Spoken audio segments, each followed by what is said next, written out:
नमस्कार दोस्तों, मैं XRमी चंद्रशेखर उगले आपका अपने शेयर इन्वेस्टमेंट यूट्यूब चैनल में स्वागत करता हूं। बहुत दिनों के बाद वीडियो बना रहे।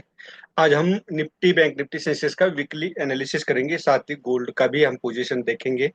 FIDI की बाइंग को हम यहाँ पे देखते हैं तो मार्च और अप्रैल दोनों महीने में बाइंग हुई है। मई के जो एक ही दिन का ट्रेडिंग सेशन हुआ है उसमें भी बाइंग हो चुकी है। तो कुछ पॉजिटिविटी यहाँ नजर आ रही है, लेकिन सेंटिमेंटल मूव जिसको बोलते हैं, कोई न्यूज होती है उसको सेंटिमेंटल मूव बोलते हैं। तो वो एक गोल्ड वार का, इंडिया इंडो पाक वार का खतरा मंडरा रहा है, तो उसमें थोड़ा सा हो सकता है नेगेटिविटी। तो कुछ 30% अमाउंट आपके हाथ में होनी चाहिए। अगर आपने पूरी की पूरी अमाउंट इन्वेस्ट की है तो मेरा सलाह ये रहेगा कि 30% आपने हाथ में रखिए। क्योंकि थोड़ा बहुत मार्केट को करेक्शन के लिए एक बहाना चाहिए होता है। तो हो सकता है वो बहाना मिल जाए, तो अपने पास कुछ तो रिजर्व होना चाहिए। कोई बात नहीं, पैसे मान लो अगर मार्केट अपसाइड पे जाता है, 30% अपने पॉकेट में रहते तो अपना लॉस तो नहीं होगा। और गिर जाता है तो आप एवरेज कर सकते हो, आपको रिटर्न जल्दी मिल जाएगा। जब मार्केट अपसाइड आएगा, परमानेंट मार्केट नीचे नहीं रहेगी। गोल्ड की पोजीशन देखोगे तो डाउन साइड आ रहा है। अब मेरा मानना ये है, यहाँ पे जो प्रीवियस कैंडल थी, ये शूटिंग स्टार कैंडल जो बनी हुई थी, जिसको इन्वर्टेड हैमर हम बोल सकते हैं, वो 91,440 तक है। मैं इस चार्ट के ऊपर जो गोल्ड की प्राइस है उसकी बात कर रहा हूँ। सिविल में क्या प्राइस चल रहा है मुझे नहीं पता है। तो यहाँ पे जो भी ईटीएफ, गोल्ड ईटीएफ बाय करना शुरू कर सकते हो, या तो फिजिकल गोल्ड भी ले सकते हो 91,440 तक। जब दूसरी बार ये वहां से अगर ब्रेक करता है तो 86,630 तक ही आता है। तो 86,630 पे भी आप कुछ ईटीएफ बाय कर सकते हो। मतलब आपको गोल्ड में जितने अमाउंट इन्वेस्ट करनी है, तो यहाँ पे आप 30% कीजिए, यहाँ पे 30% कीजिए। और नीचे आता है, अगर इस 83,000 तक या तो 73,000 तक आता है, तो मैं कहूंगा 73,000 तक आता है तो आप 60% जो बचा हुआ 40% है वो इन्वेस्ट कीजिए। या तो यहाँ कोई डब्ल्यू पैटर्न बन के मार्केट यहाँ से रिवर्स होता है, तब आप पूरा का पूरा अमाउंट यहाँ लगा सकते हो, जितना गोल्ड में लगाना है। मैं ये नहीं कहता कि पूरी की पूरी अमाउंट मतलब इक्विटी वगैरह सब छोड़ के नहीं, डाइवर्सिफाइड पोर्टफोलियो होना चाहिए।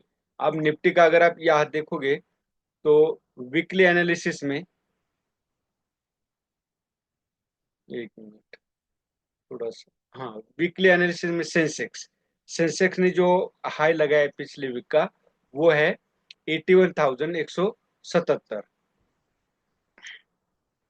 यहाँ जो प्रीवियस कैंडल बनी थी वो शूटिंग स्टार थी, उसको इन्वर्टेड हैमर बोल सकते हो। तो उसका हाई ब्रेक करने के बाद उसके ऊपर क्लोजिंग दी है, मतलब यहाँ पे पॉजिटिव साइन नजर आता है। अब हमें यहाँ पे एक रेजिस्टेंस नजर आता है, वो है 82,300, 310, 82,310 पे। तो आप 82,310 पे अगर इंट्राडे करते हो तो आप वहां पे सेल कुछ पोजीशन यहाँ पे कम कर सकते हो, क्योंकि सेंटिमेंट का मैंने जो बताया इंडो पाक वार का, तो यहाँ से हो सकता है सेलर्स एक्टिवेट हो। तो आप 30% आपके हाथ में रखिए। अब निफ्टी का वीकली एनालिसिस अगर हम यहाँ पे देखते हैं,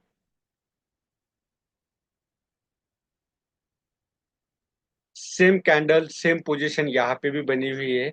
सिर्फ और सिर्फ जो नंबर्स है वो है 24,610। वो 24,010 के आसपास आपने थोड़ा सा, सॉरी 24,000 नहीं, यहाँ पे आता है ये जो प्रीवियस स्विंग हाई है वो 24,830 का। तो 24,830 पे आपने सतर्क होना चाहिए।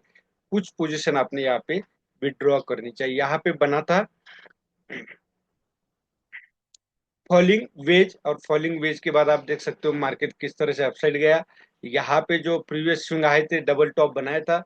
मेरा अनुमान था थर्ड में भी यहाँ पे कुछ या तो पॉज लेना चाहिए या तो थोड़ा सा डाउनसाइड मूवमेंट देना चाहिए, लेकिन ऐसा कुछ भी हुआ नहीं है। मार्केट वन साइड अपसाइड जाते जा रहा है। तो हो सकता है ये लाइफ टाइम हाई भी ब्रेक करे और न्यू ईटीएच बनाए ऑल टाइम हाई। तो ये हो गया निफ्टी का। वनडे में हम अगर देखते हैं तो आपको नजर आएगा यहाँ पे एक रिजेक्शन मिला है।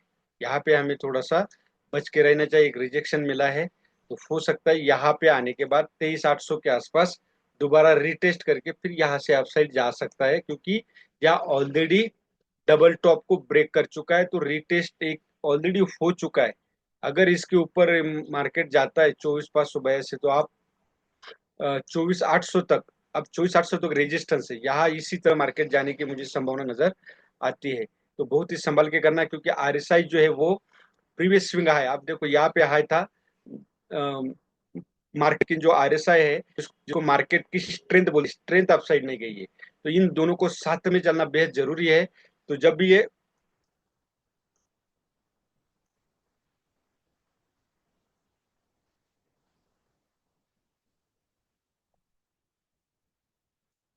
तो अगर इस लाइन पे ये स्ट्रेंथ वाला आरएसआई वाला जो चार्ट है वो यहाँ पे लाइन आती है, तो आप उस टाइम बाय कर सकते हो। तब तक हो सकता है ये भी यहीं पे कहीं कंसोलिडेट कर रहा होगा। तो ये था निफ्टी का। बैंक निफ्टी का हम देखेंगे।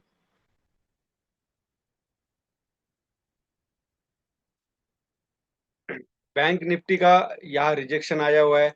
इसको हम शूटिंग स्टार भी बोल सकते हो, इसको हम डोजे कैंडल भी बोल सकते हैं। अगर इसका लो जो है वो 54,176, 54,176 अगर ब्रेक करता है तो आप डाउन साइड जा सकते हो।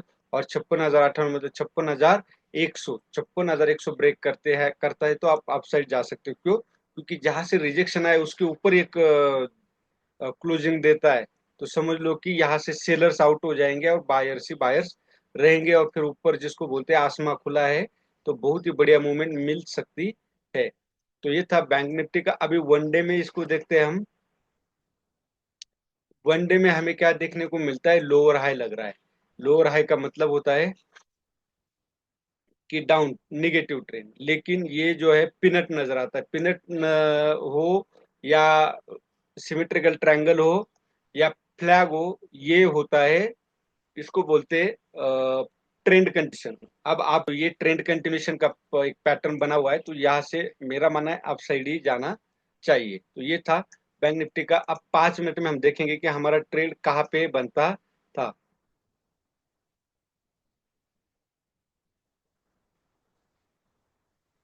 यहाँ पे अगर आप देखोगे तो क्लियरली 5 मिनट में ट्रेड कहाँ पे बनता था। ये आपका ट्रेड बनता था,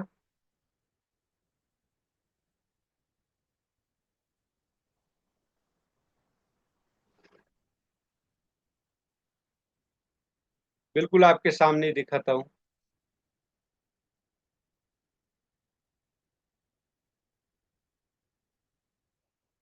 ये बना था डिसेंडिंग ट्रायंगल। जब डिसेंडिंग ट्रायंगल बनता है तो ये डाउन साइड ही ब्रेक करेगा। तो आप इस कैंडल के नीचे भी बाय कर सकते थे पुट को, या शॉर्ट कर सकते थे फ्यूचर को, तो आपको एक मूवमेंट मिल जाती।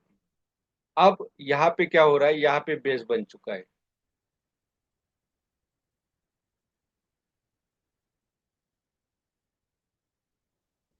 यहाँ पे एक बेस बन चुका है। तो मेरा मानना है अब इसको अपने अप साइड के लिए देखना चाहिए।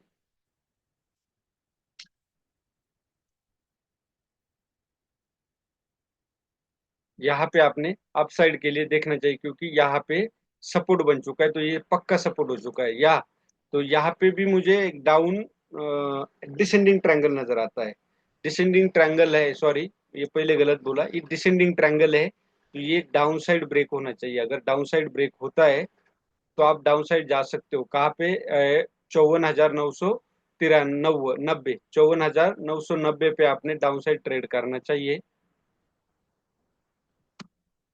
हाँ, मतलब 55,000 की साइकोलॉजिकल सपोर्ट ब्रेक हो जाएगा।